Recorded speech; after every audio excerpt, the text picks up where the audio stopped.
Hello everyone, I'm Shela Gamata Magudaraw from BS Fast 3A. The topic is all about infectious diseases on Pangasius hypothalamus. I will discuss its causative agent, gross signs, effects on host, diagnosis, prevention, and control. For the introduction, fisheries play a great role in food security and livelihood and are a source of income and social development in developing countries. Recently, the sector attracted great attention and it is growing rapidly through the development of aquaculture. Huge loss of production in aquaculture is occurring because of many reasons. Among these causes, a disease is the most serious constraint that causes damage to the livelihood of farmers, loss of job, reduced incomes, and food insecurity. Studies shown that almost 50% of production loss is because of diseases which are more severe in developing countries. Parasites and bacteria may be of minimal significance under natural conditions, but can cause substantial problems when animals are crowded and stressed under culture conditions. For the objectives at the end of the topic, the learners will be able to first identify the different diseases of a fish caused by protozoan and bacteria. The second one is to know the causative agents, gross signs, effects on hosts, diagnosis, prevention, and control into a certain disease caused by protozoan and bacteria. First, I will discuss the infectious diseases on Pangasius hypothalamus caused by protozoan. The first one is white spot disease. It is a contagious parasitic disease of fish, also known as Hypophthalmus multifiliis, which is a large ciliated protozoan that causes itch or white spot disease. This disease is a major problem to freshwater aquarists and commercial fish producers worldwide.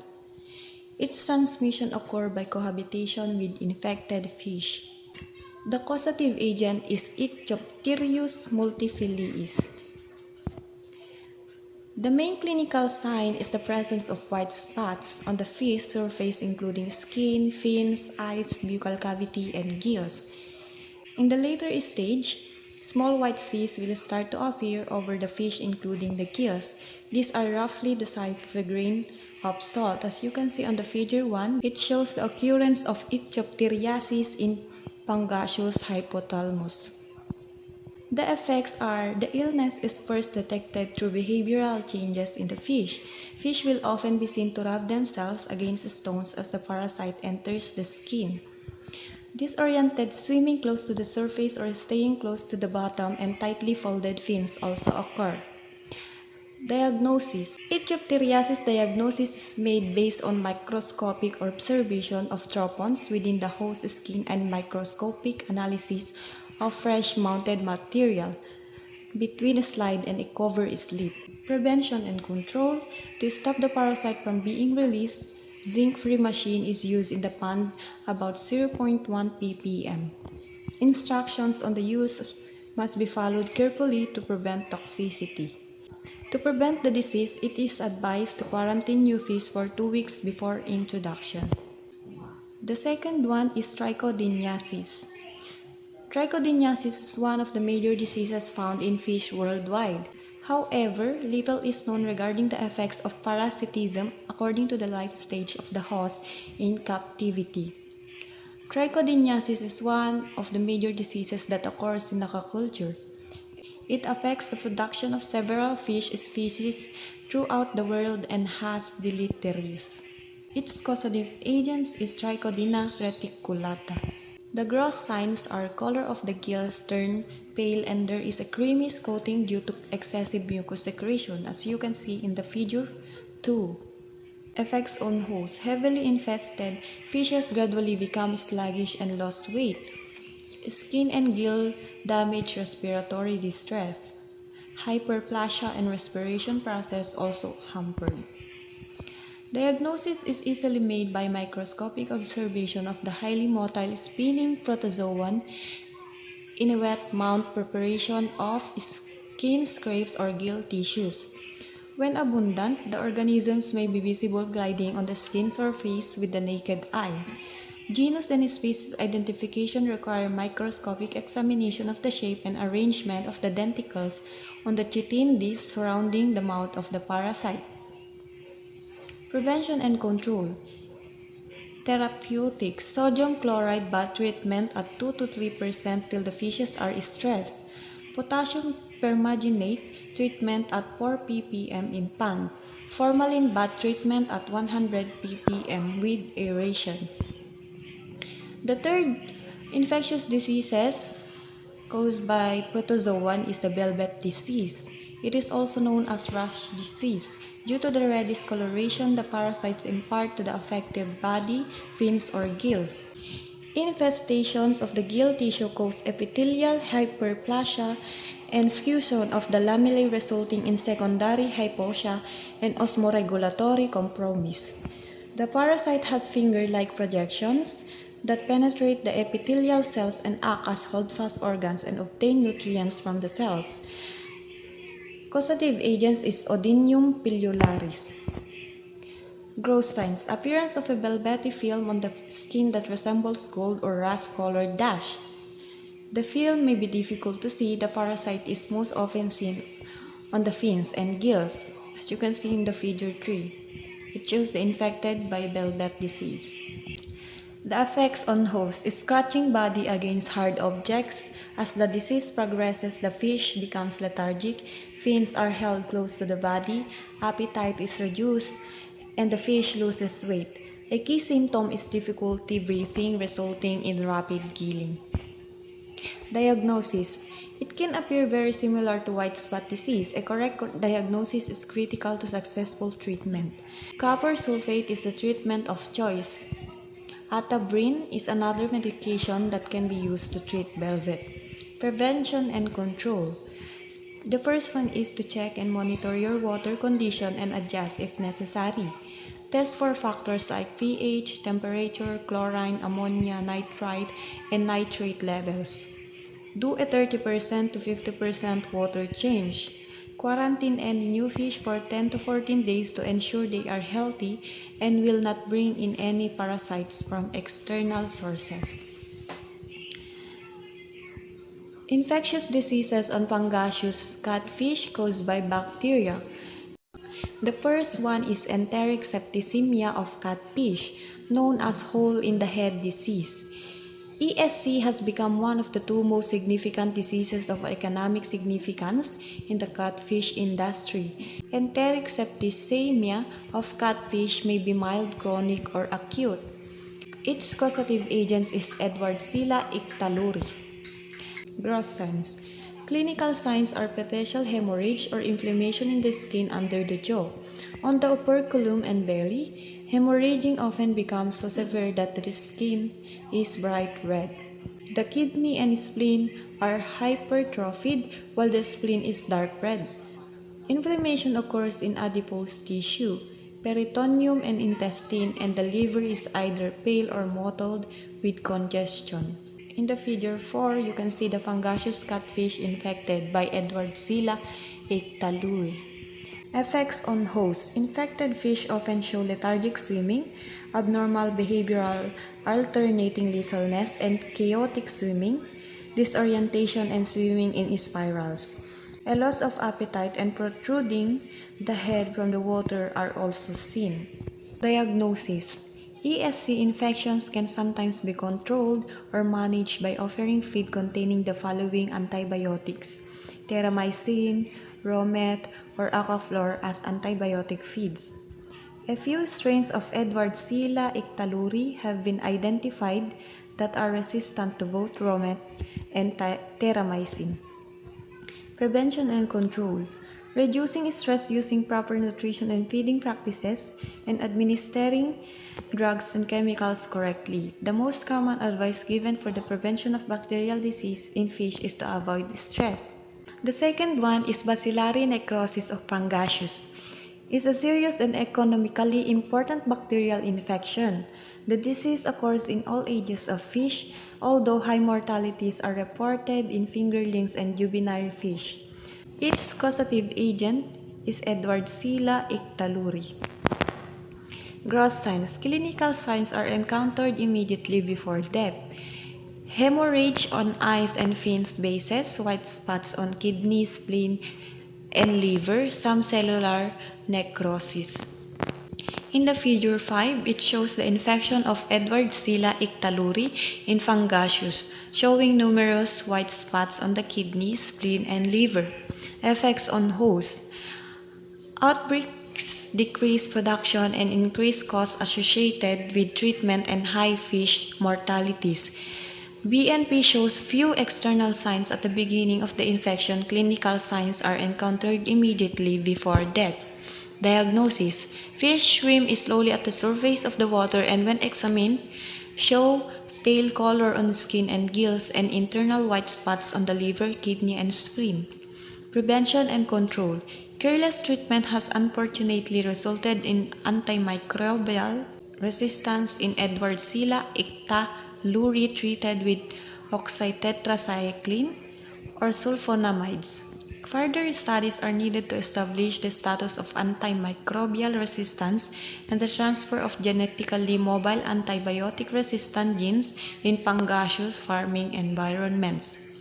To control the disease, further research on its pathogenesis and epidemiology and the development of vaccines against Edwardsella ictaluri are needed. The last one is red spot disease. This infection often occurs at the change from dry to rainy season, especially during periods when fish are stressed during handling and transportation. Also known as epizootic ulcerative syndrome, is a seasonal epizootic condition of great importance in wild and farm freshwater and estuarine fish. Its causative agent is Aeromonas septicemia. Gross signs. The gross clinical signs associated with the condition are the presence of hemorrhage on the head, mouth, and base of fins, a red swollen bent, and pink to yellow ascitic fluid, as you can see on the figure below. Effects on host. Infected Pangasius shows slow swimming and no food intake. Diagnosis. When EUS spreads into a fish culture pond, high morbidity and high mortality might be observed in those years that have a long cold season, with water temperatures between 18 and 22 degrees Celsius. Prevention and control. Reducing stocking density and maintaining high-quality health management can significantly reduce the incidence of this bacterial problem in fingerlings and grow-out fish in ponds. Control of RSD in natural waters is probably impossible. In outbreaks occurring in small, closed water bodies, liming water and improving water quality, together with removal of infected fish, is often effective in reducing mortalities. Conclusion. To sum up everything that has been stated, inadequate feed and the reduced oxygen level are among a range of stressors that can lead to potential pathogens invading Pangasius. Antibiotic agents are used widely for prevention and cure and to treat bacterial infections.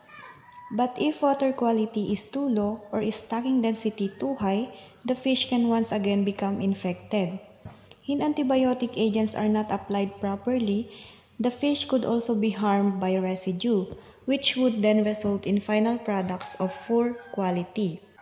So implementing the vaccination for fish is a powerful tool proven to provide an easy and cost-effective preventive solution to fish diseases.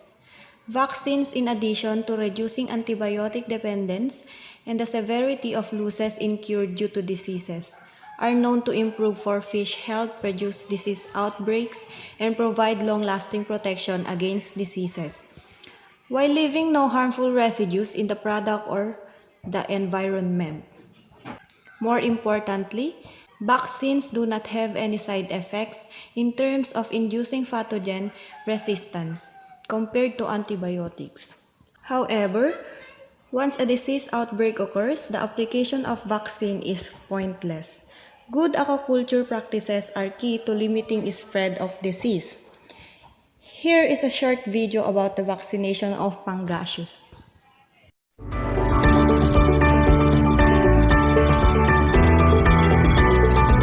Hơn 20 năm qua, ngành nuôi cá tra Việt Nam không ngừng phát triển về quy mô và sản lượng. Với hơn 1,4 triệu tấn mỗi năm, Việt Nam chiếm đến 45% tổng lượng cá tra toàn cầu. Chất lượng cá tra Việt Nam đã chinh phục được những thị trường khó tính như Nhật Bản, Mỹ, châu Âu. Sản lượng cá tra Việt Nam luôn ở top đầu thế giới. Tuy nhiên, người nuôi cá vẫn đang đối mặt với các thách thức gây thiệt hại về kinh tế như tỷ lệ hao hụt cao ở giai đoạn cá giống và cá thương phẩm do dịch bệnh, chi phí điều trị bệnh cao, làm tăng giá thành sản xuất. Thị trường xuất khẩu ngày càng khó tính về tiêu chuẩn và chất lượng, làm ảnh hưởng đến giá xuất khẩu. Với những bước đột phá về công nghệ và áp dụng phương pháp quản lý dịch bệnh theo hướng an toàn sinh học, Pharmat Việt Nam tự hào là công ty đầu tiên và duy nhất nghiên cứu sản xuất thành công vaccine Pangasius cho cá tra. Pangasius là loại vaccine bất hoạt dùng qua đường tim, bảo vệ cá chống lại bệnh gan thần mũ và xuất huyết do vi khuẩn gây ra. Pangasius mang đến những hiệu quả kinh tế vượt trội cho người nuôi cá tra Việt Nam. 1. Giúp tăng tỷ lệ sống của cá với hiệu quả bảo vệ lên đến trên 95% đối với bệnh xuất huyết và 70% với bệnh gan thần mũ. 2. Cắt giảm chi phí và tăng lợi nhuận nhờ vào việc tăng sản lượng, giảm hệ số FCR và rút ngắn thời gian nuôi. 3. Đảm bảo an toàn cho người tiêu dùng vì không còn dư lượng kháng sinh, góp phần tạo ra sản phẩm cá phi lê chất lượng cao, an toàn cho người tiêu dùng. Sau hơn một thập kỷ nghiên cứu và áp dụng thành công vaccine để phòng bệnh cho cá tra, Pangasius là sản phẩm tiếp nối mang bước tiến vượt bậc và có hiệu quả cao dành cho cá tra giống và cá thương phẩm. Với cá tra giống được tiêm vaccine, hiệu quả được kiểm chứng sau 21 ngày tiêm, cho thấy sức khỏe cá ổn định và tỷ lệ cá hao hụt trong tháng đầu tiên sau khi thả giống chỉ ở mức 3 đến 5%.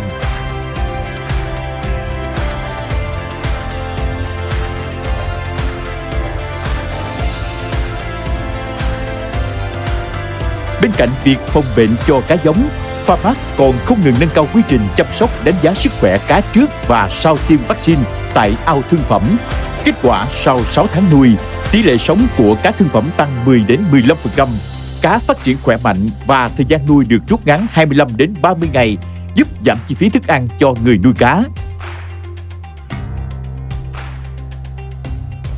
Theo tôi quan sát, mấy ao tiêm vaccine Pangasius á, từ tiêm tại ao giống á, khi chuyển về ao thịt á, thì tỷ lệ hao hụt nuôi trong tháng đầu nó thấp, và không thấy tình trạng xuất huyết nữa và bệnh ủ gan nó cũng giảm nhiều. Cá được tiêm vaccine á, được chăm sóc khỏe hơn và xử lý trị bệnh nó cũng dễ và nhanh hơn.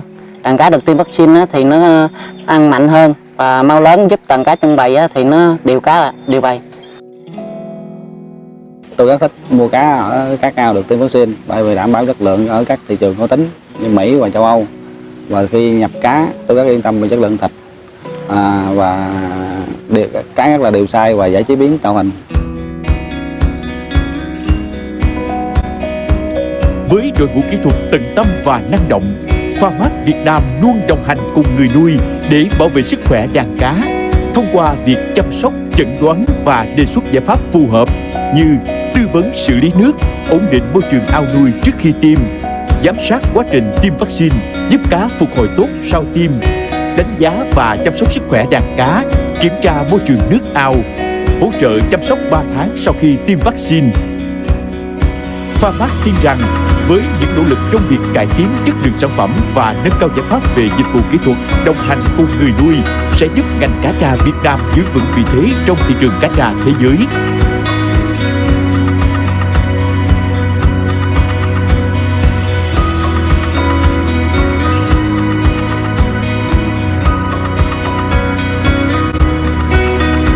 Pangasius, vaccine cá tra đầu tiên tại Việt Nam.